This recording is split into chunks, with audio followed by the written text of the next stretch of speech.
lá que eu deixei no Moodle, só que a gente vai começar pela segunda lista, que está relacionada sobre a lei de Newton, que está mais fresquinha aí, eu vou começar por ela, tá? A gente vai resolver a lista toda hoje, que na verdade são apenas 5 exercícios, né? Deve estar aparecendo para vocês a apresentação, não tá?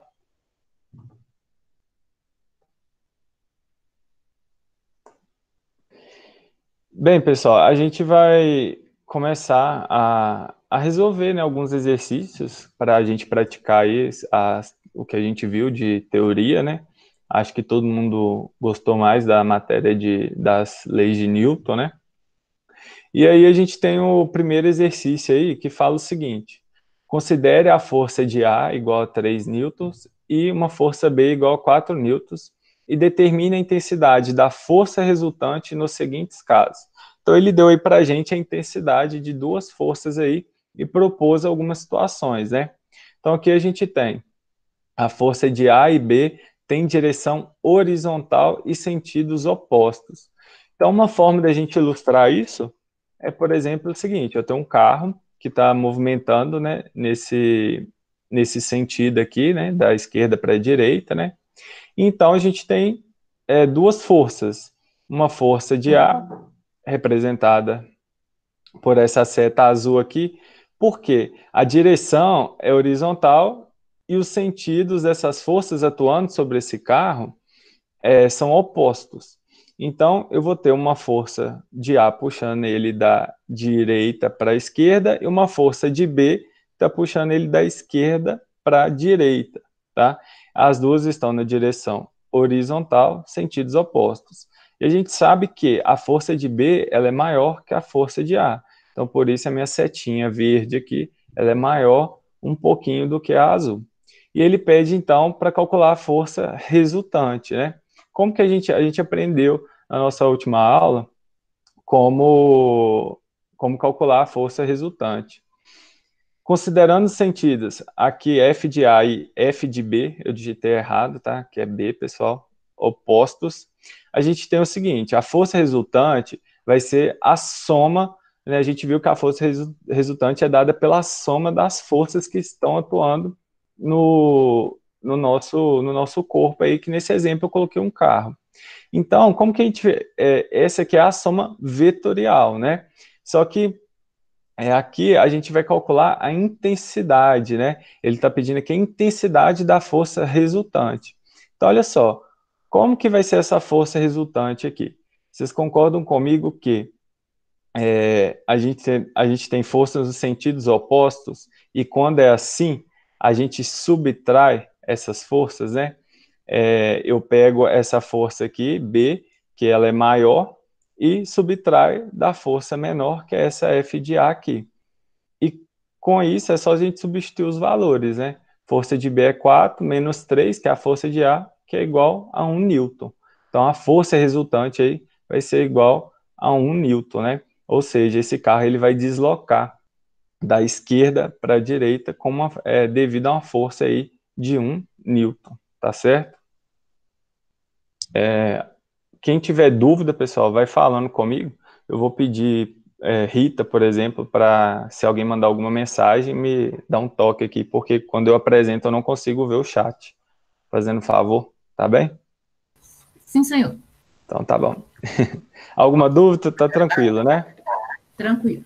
Então vamos lá. Aqui, né, como eu falei para vocês, o sentido, né, que é para direita. Na letra B, a gente tem F de A e F de B tem direção horizontal e mesmo sentido, né? Ou seja, essas duas forças, elas estão aí na horizontal, no mesmo sentido. Então, por exemplo, a gente tem um carro e essas forças vão estar atuando tudo aqui nesse sentido, da esquerda para a direita, né? Eu coloquei essa situação aqui. Então, a gente representa essas forças assim, né, no corpo. A gente sabe que a força resultante, aqui, ó, copiei, colei, ó, ficou errado também, depois eu vou arrumar, aqui é B, tá, pessoal? Então, a força resultante vai ser a soma dessas forças, né? Intensidade, que é o que ele está pedindo, a gente vai realizar agora a soma dessas forças, né? Porque elas estão no mesmo sentido. Então, a gente tem que somar elas aqui. Então, a força resultante vai ser a soma da intensidade da força de B mais da força de A, que é igual a 7 newtons para a direita também, né? Da esquerda para a direita, tá certo? Na letra C, fala o seguinte, a força de A e a força de B formam um ângulo de 90 graus entre si. Então, a gente pode pensar algo do tipo assim, ó. A gente tem como elas formam 90 graus entre si, né? A gente pode desenhar essas forças de forma que aqui, ó, a gente tem um ângulo de 90 graus formado por elas, tá? Então, como que a gente faz? A gente sabe que a força resultante, ela vai ser a soma vetorial, né, da força de B com a força de A. Aqui também eu vou corrigir depois que é B. E como que a gente faz isso em intensidade, né? A gente viu que a força resultante, deixa eu ver se... Ah, tá, isso que eu queria mostrar. A força resultante, ela vai ser formada aqui, ó, na diagonal. Vocês lembram lá do método paralelogramo, né? A gente fecha aqui, depois fecha aqui e traça, porque os dois vetores, eles estão aqui na origem, né? A gente coincidiu a origem dos dois vetores. Então, a gente pode usar o método paralelogramo, que a gente fecha aqui e traça um vetor na diagonal. Então, essa é a minha força resultante, né? E aí aqui a gente mais ou menos forma um triângulo retângulo, por exemplo. Deixa eu só aceitar um aluno aí, pessoal, só um minutinho.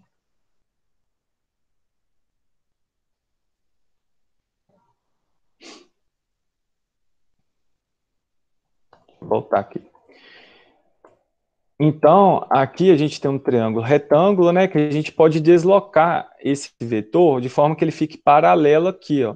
Eles vão ser paralelos, eles são iguais, então a gente fecha um triângulo retângulo. Com isso a gente pode utilizar o quê? O teorema de Pitágoras, né? Essa aqui vai ser minha hipotenusa, porque vai estar oposta a um ângulo de 90 graus, tem o maior lado do triângulo aí. Então, em intensidade, né, para a gente calcular o módulo desse vetor, a intensidade dele, é só a gente utilizar a seguinte fórmula: a força resultante ao quadrado é igual a força de B ao quadrado mais a força de A ao quadrado, tá? Aí a gente tem a intensidade da força de B, da força de A, só a gente substituir, elevando ao quadrado aqui, fazendo essa conta que a gente acha que a força resultante é 5 newtons, né? Passa esse quadrado para cá como raiz, tá certo? Todo mundo entendeu esse aí? Ficou alguma dúvida? Não. Então, tranquilo, né? Esses são. Então tá. Então vamos dar sequência então. Esse aqui, ó, durante uma aula de física, 4 alunos foram convidados a escrever uma frase sobre o princípio da inércia.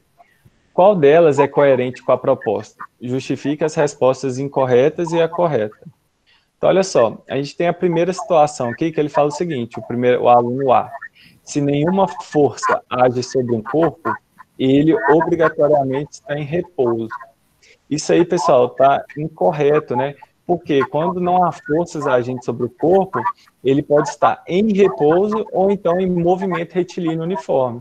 Vocês lembram lá da primeira lei de Newton, né? Que a gente tem essas duas condições aí de estar em repouso ou quando a força resultante ela é igual a zero, né? Ele também pode estar em movimento retilíneo uniforme, tá? Então, por isso está incorreto. Alguém fez alguma pergunta aí? Não, é pedindo para desligar o áudio, deve ser o meu. Vou desligar. Ah, tá. Então, beleza. Então, todo mundo entendeu isso, né?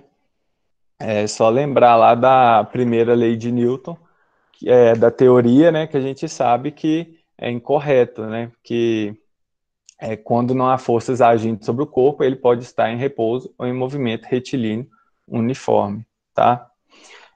Outro ponto que outro aluno, né, falou o seguinte: se um corpo está em repouso, certamente não está sujeito à ação de nenhuma força.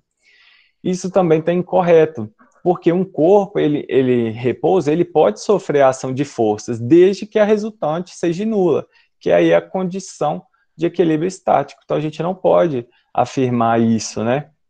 Se um corpo está em repouso, certamente não está sujeito à ação de nenhuma força.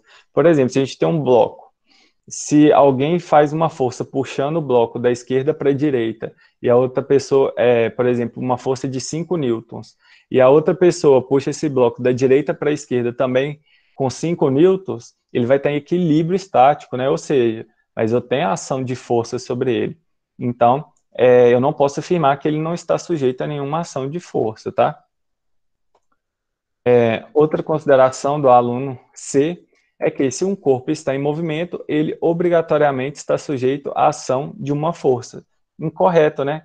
Porque um corpo ele permanece em movimento retilíneo uniforme quando não há forças externas agindo sobre ele, ou então quando a resultante dessas forças é nula. Então, nem sempre quando um corpo está em movimento, ele é obrigado aí, está sujeito a uma ação de forças, tá? Na letra, o aluno D aí, ele sim é que passou a afirmação correta, né? Se um corpo apresenta movimento retilíneo uniforme, a resultante das forças que agem sobre ele é nula. Está correto, né? Porque quando a gente tem um movimento de um corpo retilíneo uniforme, necessariamente, né, obrigatoriamente, a resultante das forças que agem sobre ele é nula, né? Que foi o que a gente viu aí na nossa aula lá, falando sobre a primeira lei de Newton. Tá certo? Alguma dúvida, pessoal, nisso?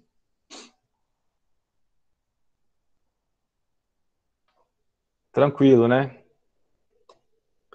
Bem, tinha um exercício 3, mas eu acabei tirando ele, porque eu esqueci alguns detalhes e eu tenho que reformular a questão, porque teve um ponto lá que a gente não viu. Mas depois a gente resolve ele, eu disponibilizo ele em outra aula, tá? Então vamos pular para o 4, que o 3 eu tive que tirar da lista. O 4 fala o seguinte: pelo princípio da ação e reação, as forças têm mesma intensidade e direção, mas sentidos opostos. Portanto, essas forças se equilibram, provocando uma resultante nula. Você concorda com essa afirmação? Justifique. Bem, pessoal, na nossa aula lá sobre a terceira lei de Newton, a gente viu que isso está incorreto, né? Por quê? Ele comete um equívoco, né, ao falar que as forças de ação e reação se equilibram. É possível a gente pensar equilíbrio de duas forças só quando ela age no mesmo corpo, e o que não é o caso aqui. Porque as forças de ação e reação, elas agem em corpos distintos. Então, por exemplo, se você está pressionando a parede, você está exercendo uma força na parede que está sendo aplicada nela. E a parede tem uma força de reação que está sendo aplicada na sua mão, né, que você está pressionando a parede. Então, por isso que essa consideração aí, ela está incorreta, tá? Por causa disso. Tranquilo também, né? Alguém tem alguma dúvida aí até agora? Não. Não? Então vamos seguindo. Bem, o 5, ele fala o seguinte: um corpo, né, que é esse bloco aqui, de massa de 30 quilos, repousa sobre uma superfície horizontal. Num certo instante, passa a agir sobre o corpo uma força F de intensidade de 210 newtons, como ilustra a figura. Então, a gente tem esse corpo e, em um determinado instante, começa a atuar uma força F aqui de 210 newtons.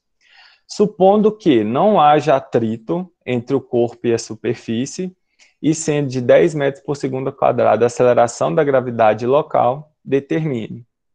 Letra A, ele pede o peso do corpo. Então, olha só, a gente vai ter uma força peso aqui que vai estar, que existe devido à gravidade, né? E ele pede para calcular o peso do corpo, então a intensidade dessa força, né? Então a gente viu que peso é igual a massa vezes a gravidade, né? Como ele deu a massa de 30 quilos vezes 10 da gravidade, o peso aí desse corpo vai ser de 300 newtons, tá?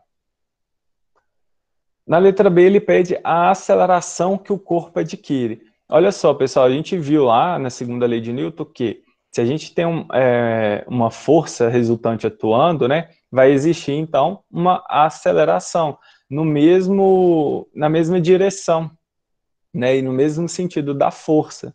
Então, olha só, força é igual, a força resultante vai ser massa vezes aceleração. A nossa força resultante aqui é exatamente essa, né? É a única que vai fazer com que esse corpo se movimente na horizontal. Então, a força resultante aqui, ele deu que a força aplicada foi de 210 newtons, então é a única que está atuando, né, nesse corpo aqui, então a gente substitui por 210.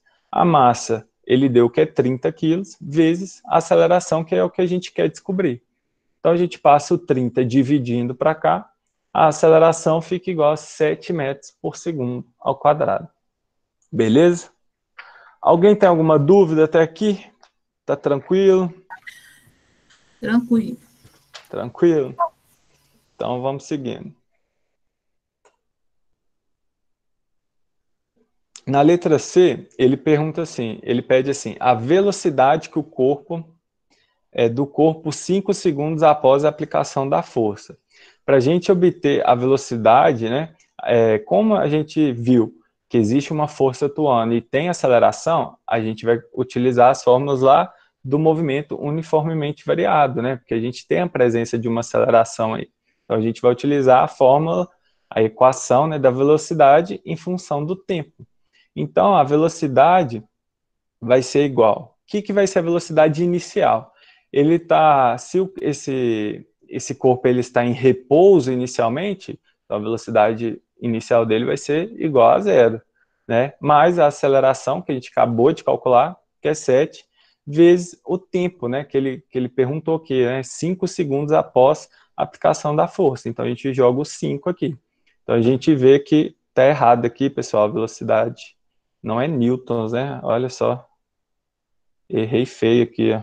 Velocidade, vou até arrumar de uma vez. Metros por segundo, tá? Então, essa aqui é a velocidade aí do corpo após 5 segundos. 35 metros por segundo, tá certo? Na letra D, ele pergunta o deslocamento nos 10 segundos iniciais a partir do repouso. Então, se eu quero saber o deslocamento, eu já vou utilizar a minha equação da posição em função ao tempo, né? Então, olha só, o que a gente faz aqui? A gente tem a nossa equação aqui, que a gente já conhece, lá do MUV. Eu vou pegar, como ele quer o deslocamento, pessoal, o que é o deslocamento? É o ΔS. O que é o ΔS? É a posição final menos a inicial, né? Então, eu jogo esse S0 para o lado de cá da equação, passo ele negativo. A minha velocidade inicial, como ele partiu do repouso, é zero, né? Então, 0 vezes o tempo aqui, que é 10, vai dar zero, mais a aceleração a gente calculou na letra B, é 7, vezes 10 segundos, né, que ele quer saber, que ele deu o tempo aí pra gente, ao quadrado, dividido por 2. Então, S menos S0 é ΔS. Fazendo essa continha aqui, a gente chega em 350 metros. Então, o deslocamento aí nos 10 segundos iniciais vai ser de 350 metros. Certo, pessoal? Difícil, tranquilo, todo mundo entendeu? Fácil demais. Oi? Fácil? Fácil, né? Pode cair na prova? Esse pode. Então tá bom. O 6 aí, ele já complica mais um pouquinho, né, a situação. Ele fala o seguinte, ó, sobre a superfície horizontal e lisa de uma mesa, é colocado um corpo A de massa A igual a 3 quilos. Um fio ideal une o corpo A ao B de massa de 2 quilos. O fio passa por uma polia também ideal. Considere a gravidade igual a 10 metros por segundo ao quadrado e despreze os possíveis atritos. Nessas condições, letra A, represente as forças que agem em cada corpo. Então, olha só, pessoal, vamos pegar o corpo A aqui primeiro, né? Que é esse bloquinho aqui. A gente vai ter a força peso, que é exercido pela Terra devido à gravidade, e a gente tem a força normal aqui, exercida pela superfície da mesa. né? Então, essas são as forças que estão atuando aí na vertical desse corpo, tá certo? Aqui a gente tem um fio, né? Então a gente tem uma força de tração exercida pelo fio. Essa força, né, vai estar puxando esse bloco aqui da esquerda para a direita, tá? E aqui a gente percebe que esse bloco ele não se movimenta nem para cima nem para baixo, né? Ele vai se movimentar aí da esquerda para a direita. Então essa força normal aqui a gente pode cortar ela com essa força peso, né? Elas vão ter mesma intensidade, direção, sentidos opostos.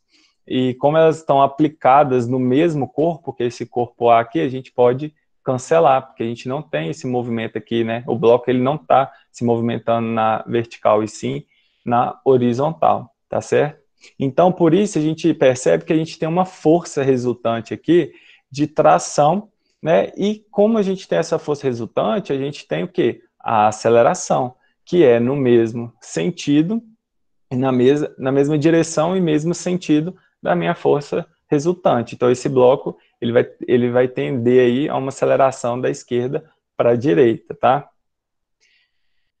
Vamos pegar agora o bloco B.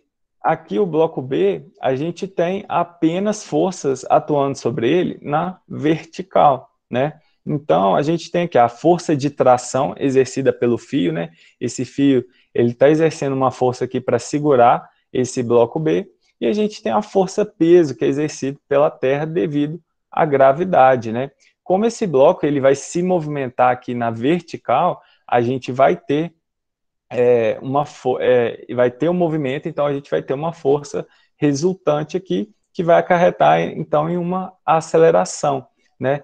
Tendendo aí para puxar esse bloco, ele vai tender aí para baixo, né? Lembrando, pessoal, que a gente não tem força de atrito aqui, então a tendência é esse bloco, né? Eles cair aqui, né? De cima para baixo, tá? Então a gente até o momento a gente representou essas forças que agem em cada corpo aí, tá certo? Todo mundo entendeu até aqui a representação das forças? Tranquilo? Acho que sim, né? Sim. Então tá, na letra B, ele pede assim, determine a intensidade da aceleração adquirida pelos corpos. Então olha só, esses corpos, os dois corpos A e B, eles descrevem movimentos retilíneos, né? Tanto na horizontal como vertical. Então, a direção da velocidade de cada corpo ela é constante, e a direção da aceleração é a mesma dos movimentos para cada corpo. Então, olha só, como esses corpos estão interligados, né? Quando fala assim, por um fio ideal, que passa também por uma polia ideal, a gente diz que a intensidade da força exercida pelo fio no corpo B, que a gente chamou TB, né, que é a atração lá, né, no bloco B, é igual à intensidade da força exercida pelo fio do corpo A, que é a atração de A. Então, toda vez que falar que o fio e a polia são ideais, é isso que ele quer dizer, é que a intensidade da força exercida pelo fio nos corpos, né, nesse caso A e B, eles vão ter a mesma intensidade, tá? Tanto no ponto B como lá no ponto A. Então, olha só, a gente tem aqui o corpo B na direção do movimento, né? A gente viu que ele vai movimentar na vertical. Então, como a tração ela está oposta ao peso, né? E ele tende a ir para baixo, então a força peso aí menos a tração vai ser igual a massa vezes a aceleração. Da onde que eu tirei isso, pessoal? Lá da segunda lei de Newton, né? Força resultante é igual a massa vezes a aceleração. Então, qual que é a minha força resultante, né? Se eu tenho o peso puxando para baixo e a tração para cima, então se eu subtrair uma da outra, eu acho a minha força resultante aí, tá certo? Só que a gente, devido a essa questão do fio e da polia serem ideais, né? A tração, tanto em A como em B, elas são iguais. Então eu simplesmente chamei T de B igual a TA, que é igual a T, só para simplificar, porque esses valores eles vão ser os mesmos para os dois corpos. Então, é só substituir nessa expressão aqui o TB por T, e o resto ficou exatamente igual. E chamei de equação 1, tá certo? Já no corpo A, a gente tem a questão da direção perpendicular ao movimento, só que não há o movimento do bloco. Então, a gente já viu, né, que a força normal, ela vai ser igual à força peso, né? Elas vão se cancelar aí nessa situação. Não tem movimento na vertical para o bloco A. O movimento do bloco A vai ser na direção horizontal, né? E a gente viu que a única força que está atuando lá sobre ele é a força de tração. Então, a minha força resultante vai ser apenas a tração ali exercida em A, que é igual a massa de A vezes a aceleração. Também vem lá da segunda lei de Newton, né? Força é igual a massa vezes aceleração. Substituir ter A aqui por T, né? Igual eu falei para vocês, essa força ela é igual em qualquer ponto ali do φ, e só substituir aqui e reescrever essa equação com T, que é igual a m de A vezes a aceleração, tá certo? Bem, só que aí, pessoal, a gente tem que... Ele pediu a intensidade da aceleração adquirida pelos corpos, né? Então, sendo o fio ideal, a aceleração dos corpos tem a mesma intensidade e para determiná-los a gente pode resolver por meio desse sistema aqui, tá certo? Então, a aceleração presente aí para os dois corpos, ela vai ser a mesma para os dois corpos devido ao fato do fio ser ideal. Então, eu peguei a minha equação 1, equação 2 e criei um sistema, né? Como que a gente resolve isso? A gente pode somar. Quando eu somar essa equação com a de baixo, eu vou cancelar esse T aqui com esse menos T, né? O que é T, menos T mais T? A gente corta. Então, o que sobrou aqui? O peso de B é igual a massa de B vezes A, mais massa de A vezes A. Só que aí o que eu fiz? Coloquei a aceleração em evidência, né? Quando eu somo esse termo com esse, eu coloco... Opa! Coloco o A em evidência e somei a massa de A com a massa de B, tá certo? Com isso, é só eu substituir. Eu tenho o peso de B, que é igual a 20, a massa de A e a massa de B, que é 2 mais 3, vezes a aceleração. Com isso, a aceleração vai ficar 20, aqui vai dar 5, passo dividindo, que é igual a 4 metros por segundo ao quadrado. Então, aí eu descobri a aceleração. Até aqui, pessoal, todo mundo entendeu o que foi feito? Alguém ficou com dúvida em alguma passagem aqui? Quer perguntar alguma coisa? Não. Tranquilo? Sim. Então, beleza. Então, a letra C... Rômulo tá com dúvida, parece. Deixa eu olhar lá. Mandou mensagem? Mandou. Deixa eu ver.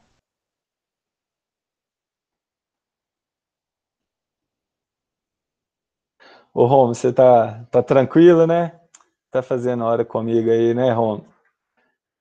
Tá sabendo tudo. Vocês estão até assustados, né? Estou até assustado, tá todo mundo sabendo tudo, ninguém tem dúvida, olha que beleza. Tá bom demais. Essa prova aí vai ser sucesso. Então, deixa eu voltar aqui, ó. Na letra C, fala o seguinte: determine a intensidade, força de tração, intensidade da força de tração exercida pelo fio. Então, olha só, pessoal, se eu substituir o valor da aceleração na equação 1 ou 2, a gente obtém a intensidade da força de tração transmitida pelo fio, porque ela vai ser igual para qualquer ponto, tanto com relação ao bloco A como ao bloco B. Então, eu peguei aqui só para vocês verem as duas equações. Ó. A primeira, que envolve a massa do bloco A, em que T é igual a massa do bloco A vezes a aceleração. Então, a massa aqui é 3 vezes 4 da aceleração, deu 12 newtons. Se eu pegar essa expressão aqui, né, que é do bloco B, vai ficar o seguinte: 20, que é o peso do bloco B, menos a tração é igual a massa de B vezes a aceleração. Só a gente passar o menos T para cá positivo, 2 vezes 4, 8, passo para cá negativo. Então, fica 20 menos 8 dá 12. Então, a tração dá 12 newtons. Então, assim, não tinha que fazer para as duas equações, não. Eu só fiz para mostrar para vocês que vai dar o mesmo resultado. Tá certo? Bem, pessoal, bem tranquilo aí essa lista de exercícios, né? O que vocês acharam aí? Essa lista, a prova podia ser só isso. Podia ser só isso? Só isso. Aí a gente ia fechar. Eu vou... Pode deixar que eu vou... A prova, eu vou colocar mais questões sobre essa matéria do que sobre queda livre e lançamento de projéteis, né? Mas aí, a gente combina o seguinte, hoje, né, eu queria resolver essa lista com vocês, acredito que todo mundo entendeu, né, não sei se alguém ficou com alguma dúvida aí, a gente resolvia até muito rápido com vocês, né, acho que a matéria é bem tranquila, né. Na quinta-feira, eu vou resolver aquela primeira lista, né, que é de queda livre, lançamento de projéteis. Na quinta-feira a gente resolve ela. E basicamente, pessoal, é estudar esses exercícios aí, que é o que vai ser, né, o que a gente viu.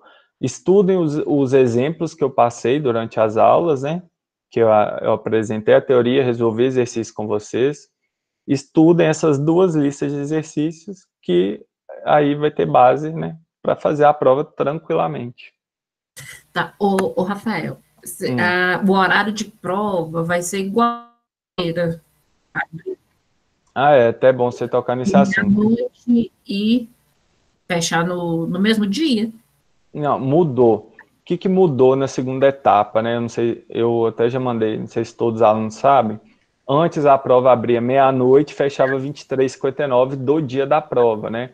Só que a gente alterou isso. A prova, vamos supor, a prova de vocês é quinta-feira da outra semana. Então ela vai abrir quinta-feira às 18h50. Não, 18h50? Isso, 18h50. E vai fechar na sexta, 18h49, entendeu? É 24 horas, mas mudou aí só o intervalo. Tá. Né? E outra coisa que mudou também é a questão das questões. Por exemplo, antes, isso, Rita, eu estou falando pelo menos nas engenharias, tá? Conforme eu combinei com o Fabiano. Não vai ser mais, vai ser livre, né? Se você, vamos supor, você está fazendo a prova, eu não sei A1, não sei A2, né? Você pode pular para 3, e depois você vai ter a opção de voltar para essas questões, entendeu? O que não podia fazer na etapa 1. Porque o Wilton mandou para a gente o calendário, aí tá assim, questionário e prova, vai ser 2 tipos, não, né? Não, é porque a prova, na verdade, ela é em formato de questionário, entendeu? É porque a ferramenta do Moodle chama questionário e não prova. Aí, às vezes, aparece lá, né, opção de questionário, não sei, é só para entender que a prova, na verdade, é um questionário do Moodle. Entendi. Entendeu? Mas, basicamente, mudou só esses 2 pontos aí, né? Que é o intervalo, que vai ficar disponibilizado, e essa questão da sequência das questões, que vai poder, né? Vai ser livre aí essa movimentação. Graças a Deus. Entendeu? Vai facilitar um pouquinho, né? Porque às vezes a gente ficava agarrado numa questão e não desenvolvia as outras. Tá, isso. Acho que melhorou também pro pessoal aí. Bem, pessoal, a nossa aula de hoje era resolver essa lista de exercícios aí. Vocês veem que eu tô bem tranquilo, né? Ninguém pode reclamar aí, não. Tô brincando. Mas eu acho que tá indo bem, tá fluindo, né? Espero a participação de vocês aí. E se alguém tiver alguma dúvida, quiser perguntar alguma coisa, a nossa aula hoje, né? Eu encerro ela por aqui. E na quinta a gente faz o mesmo esquema em que eu vou resolver com vocês a primeira lista. Né? Vou fazer o mesmo que eu fiz aqui hoje. Tá certo? Certo. Então, boa noite aí para vocês. Quem tiver dúvida, quiser perguntar alguma coisa, fica à disposição aí, tá bom? Então, até mais, galera. Até amanhã. Até mais. Boa Até mais. noite aí.